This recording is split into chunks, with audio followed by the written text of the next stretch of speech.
comes from the principle of abundance, not scarcity, meaning the pie gets larger and larger and larger. Habit 5, seek first to understand, then to be understood, is the habit of empathic communication, meaning you always seek to understand first. The teacher diagnoses, pre-assesses before teaching. The doctor diagnoses before prescribing. The attorney does discovery before developing his or her own case or brief. Understand first before you seek to be understood, before you seek to contribute, before you take action, before you have the basis for judgment. Habit 6, synergize, is the habit of creative cooperation, seeking to understand. We create something that was not there before. That takes high level of cooperation. The principle behind habit 6 is the principle that 1 plus 1 can equal 3, 4, 10, 20, 1,000. The principle of putting two boards together that are stronger in total than adding the sum of the boards separate. It's the principle of valuing differences, not tolerating differences, not accepting differences, celebrating differences. Habit 7 is called sharpen the saw. It is the principle of renewal, the principle of continuous learning, continuous improvement, getting better constantly. It's based on the principle that we have the capability of charging our own battery.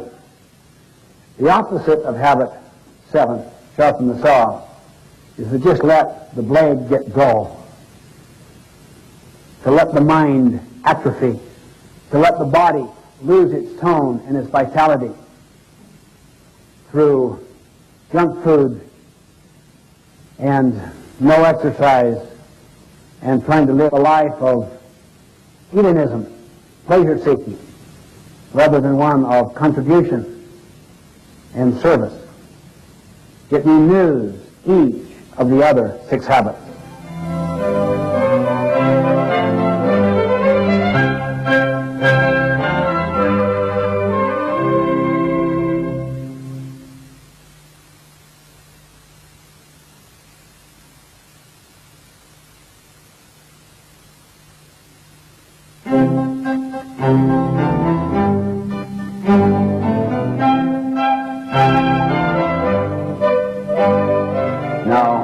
Simply, the 3-person process is this. The best way to learn something is to teach it. How many have learned that? How many have learned that when you really teach is when you really learn? In 5 minutes, you will be teaching what I'm teaching you in the next 5 minutes. See yourself now as a teacher. I'm going to briefly describe the 3-person process and the 4 benefits that come from the 3-person process. Now, notice your behavior right now. See, you don't see yourself as a kind of passive learner. You see yourself as an active teacher. You're just preparing to teach. And that significantly increases your learning. That is the first benefit. The first person teaches. The second person first captures, understands, then evaluates to see if it makes sense, thinks about application, and then teaches the third person. Then that person teaches another person. This way you can take material and cascade it through an entire organization. Second benefit. When you teach, you significantly increase the likelihood of application. For instance, if you're teaching people to be better listeners, isn't it probable that you'll try to be a better listener yourself? See, the real, most foundational learning comes from doing. Teaching may give you more intellectual understanding, But the internalization of the ideas comes in the application of those ideas. That's even a higher level of learning.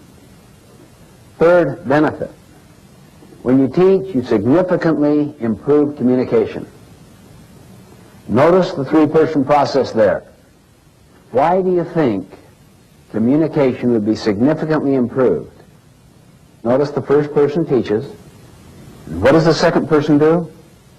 First captures or understands before evaluating.